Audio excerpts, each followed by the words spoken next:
Entre l'intégrale de ses courts-métrages restaurés en coffret et un cycle de ciné-concerts, il y a du Buster Keaton dans l'air.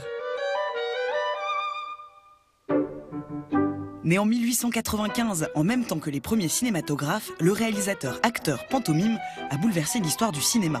De 1920 à 1928, en 10 longs métrages et 32 courts, il devient l'emblème du cinéma burlesque.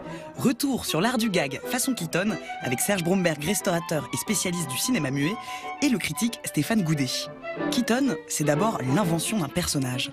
De la même manière que Chaplin avait créé le vagabond, The Tramp, Charlot, Keaton, c'est l'homme qui ne rit jamais. Il est face aux événements, face aux éléments, et quoi qu'il advienne, il va rester imperturbable.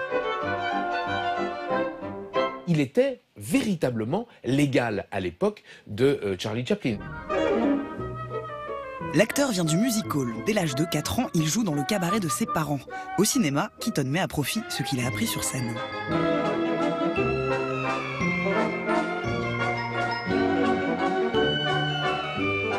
Ce qui marque Keaton, c'est le fait d'avoir eu un public devant lui. Il sait ce qui fait rire le public, il sait ce qui l'impressionne. Il sait aussi faire de la pantomime et maîtrise sa gestuelle. Ce genre de choses, on ne peut pas le faire si ça fait pas 25 ans qu'on est sur les planches. Et c'est ça qui est incroyable chez Keaton. Le rythme implacable, un métronome, un temps pour la blague, un temps pour le rire du public, un temps pour construire le gag suivant, et c'est reparti.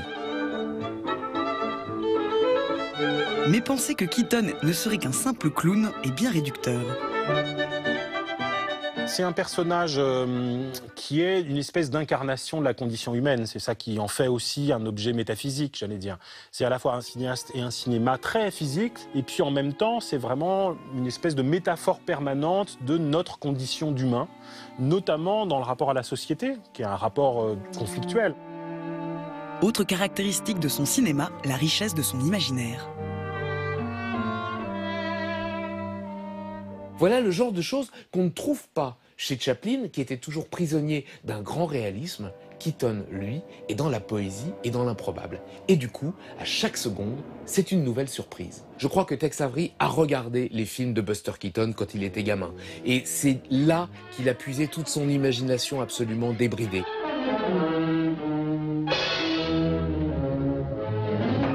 La première vertu de Keaton, c'est qu'il est hilarant. Voilà. Après, c'est aussi un immense metteur en scène, c'est aussi un cadreur incroyable, c'est aussi quelqu'un qui a inventé des mixités de genres absolument inédites. Donc il est évidemment passionnant, non seulement dans l'histoire du rire, mais dans l'histoire du cinéma en général. Si Keaton apporte quelque chose de nouveau au cinéma, c'est un rythme différent. Sa caméra est souvent extrêmement mobile. Les films sont très découpés, il y a très peu de cartons.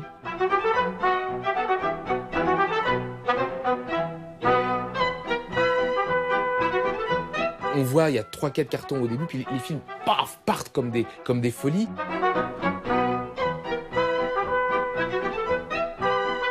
Son premier film en tant que réalisateur, c'est One Week. Et One Week, c'est un film d'une géométrie absolument sidérante. C'est-à-dire que tous les gags, dans leur écriture même, adoptent des figures géométriques. C'est un principe de symétrie constant. Tout à coup, à partir d'un principe unique, tout le film se déploie.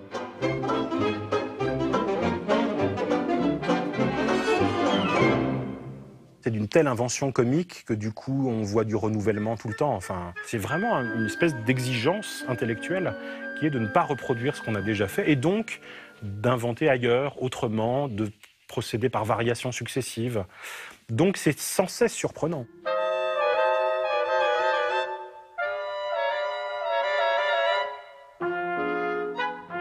En 1928, le cinéma sonore arrive.